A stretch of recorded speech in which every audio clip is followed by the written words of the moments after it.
Hi friends, welcome to ಸಂತೃಪ್ತಿ kitchen. ನಾನಿವತ್ತು ಹಸಿ ಅರಿಶಿಣದ ಕೊಂಬಿನಿಂದ ತಂಬುಳಿ ಮಾಡ್ತಾ ಇದ್ದೀನಿ. ಆರೋಗ್ಯಕ್ಕೆ ಇದು ತುಂಬಾ ಒಳ್ಳೆಯದು. ಮೊದಲಿಗೆ ಅದರ ಮೇಲ್ಬದಿಯ ಸಿಪ್ಪೆಯನ್ನು ತೆಗೆದು ಈ ರೀತಿ ಸಣ್ಣದಾಗಿ ಹೆಚ್ಕೊತಾ ಇದ್ದೀನಿ.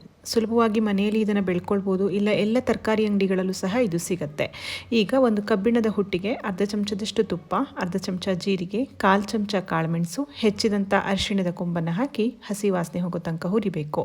ಮಿಕ್ಸರ್ ಜಾರ್ಗೆ ಅರ್ಧ ಕಪ್ಪಿನಷ್ಟು ತೆಂಗಿನಕಾಯಿ ತುರಿ, ಹುರಿದಂತಹ ಮಿಶ್ರಣವನ್ನು ಸೇರಿಸಿ ಮೊದಲಿಗೆ ಹಾಗೆ ಇದನ್ನು ಪುಡಿ ಮಾಡಿಕೊಂಡು ಬರ್ತೇನೆ.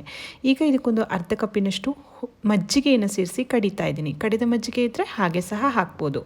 ಒಂದು ಪಾತ್ರೆಗೆ ಹಾಕಿ ರುಚಿಗೆ ತಕ್ಕಷ್ಟು ಉಪ್ಪನ್ನು ಹಾಕಿ, ನೀರು ಬೇಕಿದ್ದರೆ ಹಾಕ್ಕೊಂಡು ಅಡ್ಜಸ್ಟ್ ಮಾಡ್ಕೊಳ್ಳಿ. ಈಗ ಒಂದು ಗಮ್ಮತ್ತಿನ ಒಗ್ಗರಣೆ, ತುಪ್ಪ, ಸಾಸಿವೆ, ಒಣಮೆಣಸು, ಕರಿಬೇವಿನ ಸೊಪ್ಪಿನ ಒಗ್ಗರಣೆಯನ್ನು ಕೊಟ್ಟರೆ ಆರೋಗ್ಯಕರವಾಗಿರುವಂತಹ ಹಸಿ ಅರಿಶಿಣದ ಕೊಂಬಿನ ತಂಬುಳಿ ತಯಾರು. ಬಿಸಿ ಬಿಸಿ ಅನ್ನಕ್ಕೆ ತುಂಬ ಚೆನ್ನಾಗಿರುತ್ತೆ. ವಿಡಿಯೋ ಇಷ್ಟ ಆದರೆ ಲೈಕ್ ಮಾಡಿ, ಸಂತೃಪ್ತಿ ಕಿಚನ್ನ ಫಾಲೋ ಮಾಡಿ.